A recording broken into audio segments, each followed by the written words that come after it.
Bonjour, bonsoir tout le monde, bienvenue sur Channel Moyen. Jeudi à moi porter pour nous yon l'autre vidéo.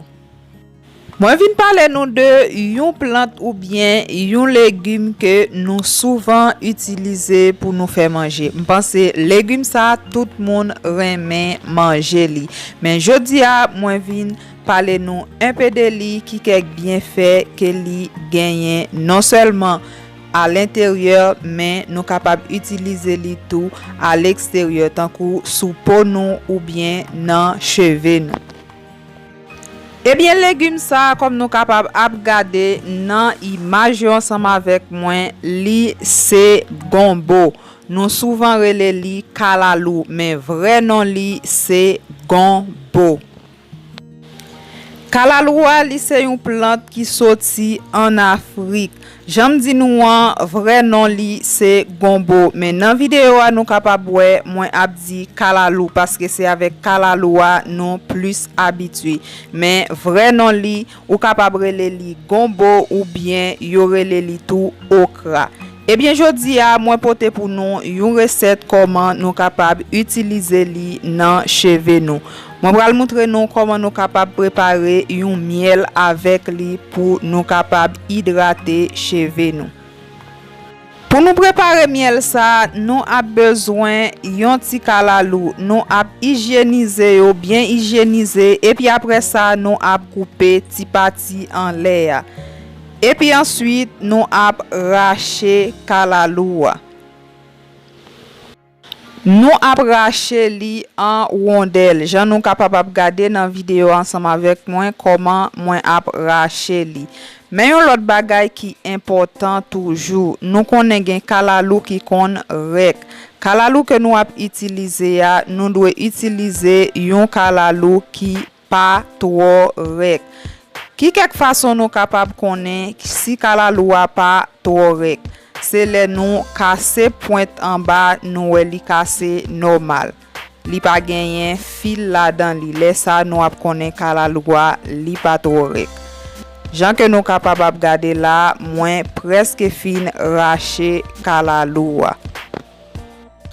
Pour quantité ou capable racher n'importe quantité ou vle. Donc dépendamment de qui quantité miel ou vle fait. Nous capable moi pas utiliser en pile kalalou. Moi utiliser environ 10 graines kalalou pour moi faire miel pamnan. Mais ou même ou capable utiliser quantité ou vle.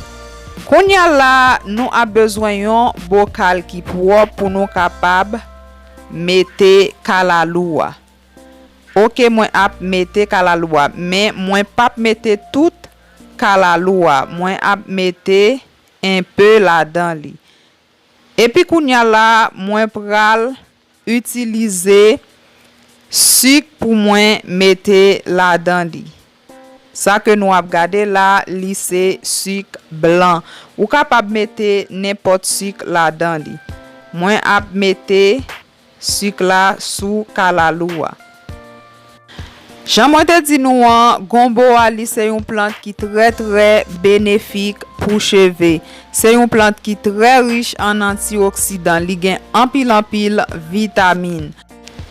Yon l'autre bagay qui important, nous connaît kalalou ali c'est une plante qui glisse en pile. Donc de l'eau glissée qui ça li fait dans cheveux li bay fil cheveux yo force li permet que cheveux yo pas casser yo gen force. Nous connaît que gen moun qui gagne cheveux yo qui fin tant kou fil cheveux li fin. L'eau mette l'eau kalalou li permet que fil cheveux yo vin gen force et ça permet cheveux li résistant. Et yon l'autre bagay ou capable faire avec kalalou tout ou capable faire gel avec li tout. Li permet cheveux li boucler. Surtout pour monde qui gagne cheveux naturel yo.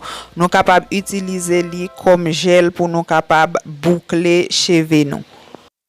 OK, moi getan fin mette li nan bokal la. Kounya la moi a besoin yon ti gélatine. Gélatine nan li c'est yon bagay que yo utiliser en cuisine pour yo faire mousse. Nous capable photo mousse lan sous pot gélatine nan. Mwen ap bezwen yon cuillère. Gélatine nan li se yon bagay le ou fin mette li nan d'lo chaud le li vin fret, li vin yon ti jan la kol li élastique. Donc c'est ça fait li important pour pas utiliser en pile. Et nan plat gélatine nan, si ou pas joindre gélatine nan, ou capable utiliser glycérine pour mettre la dan li. Kounya la, mwen ap bezwen yon ti d'lo chaud pour moi capable mettre dans gélatine pour me capable fondre. OK, moi a mettre de l'eau à la dans li. J'aime di nou c'est de l'eau chaud pour nous capable fondre li. Li c'est un bagay le ou fin fondre li, le li vin fret, li ap yon ti jan la kol, li ap yon ti jan élastique, li ap tankou yon gel. Jan nou kapab gade la, mwen gen tan fin fon gélatine nan. Konya la, mwen pral utilize gélatine nan pour mwen mette li nan bokal la sous kalalou. Et puis après, m'a mette bokal la chita nan yon chaudière d'eau bouillie. Moi ap kite li nan chaudière de l'eau bouillie pour chaleur capable fondre cycle la. Moi ap kite li jusqu'à ce que cycle la li même li fin fondre. J'en nou capable garder la, nou capable ouais cycle la li même li complètement fondre. Moi ap kite li fait yon ti temps pour li capable fret et puis après ça, moi ap besoin yon passoire pour moi capable couler li pour me capable retirer ma kalalou. Moi apprend seulement miel là. OK, nous capable là, moi vide li. Kounya la moi ap brasser li pour me capable prendre tout miel là. Moi connais que gélatine nan li capable difficile pour nous joindre ni. J'en dit dans vidéo nous capable utiliser glycérine nan place gélatine pour nous mettre là dans li.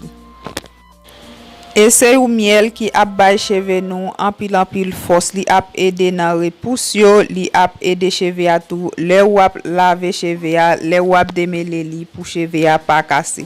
J'en dit nous connaît kalalou li glisse en pile et glissade qui nan kalalou li ap bay fil cheveux yo force, li ap aider cheveux a pour cheveux a li pas casser. Et puis non seulement li ap bay cheveux a force, li ap kembe cheveux a hydraté tout. Jan que nous capable garder là, moins gen temps fin extrait miel là, moins retirer ma et puis moins prend miel là. Nous capable ouais comment lier. Kounya la, mwen pral transmettre li nan yon bokal ki propre. Ou capable mettre li nan n'importe vaisseau, mwen m'a retourner mettre li nan bokal que li teye ya.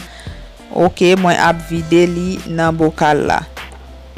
Jan mwen di nou an gélatine lan, li se yon bagay le ou fin mette de l'eau chaude la dan, le li fin fret, li vin yon ti jan solide.